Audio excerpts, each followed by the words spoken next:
You obviously grew up in a wealthy family. Is there anything about that lifestyle of the rich and famous that teens may find surprising? Yes.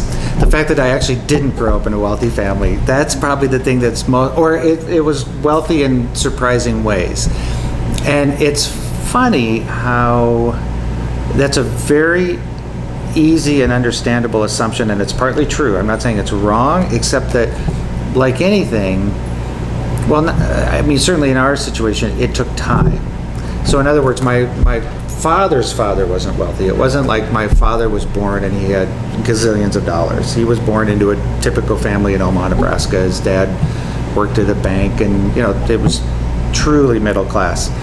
And my dad had a gift for numbers, to say the least. And so when he was very young, he was, for instance, I forget how old he was, but he would buy a 6-pack of soda from his grandfather, who ran a grocery store, for 25 cents, and then sell them each for a nickel.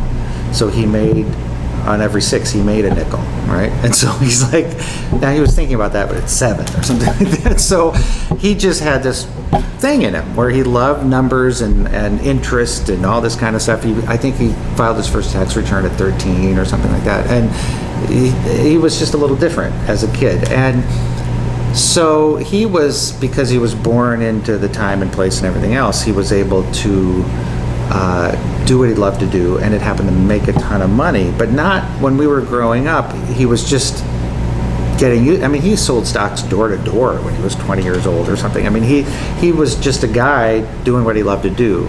So when I was 2 years old, we were driving around in a Volkswagen and ran out of gas and stuff like that. But over time, he made a lot of money. But because it wasn't about the money, because he just loved doing it from the time he was a kid, it never showed up in our life. We never saw giant cars or more houses, or he lives in the same house that I grew up in. Now I go home and sleep in my bedroom, and there's no fence around the house, and it's just, so it wasn't displayed. And so I think one of the things I can sort of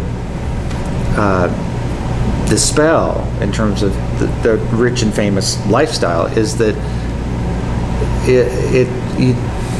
that's not really what it's about. Or if it is about that, then that's where the problem is. Because if you need to have a lot of money or fame to fill some personal hole, like I'm not worthy unless I have 20 houses and yachts, then that's a problem. And then you're going to grow up in a house that's probably going to beget more problems.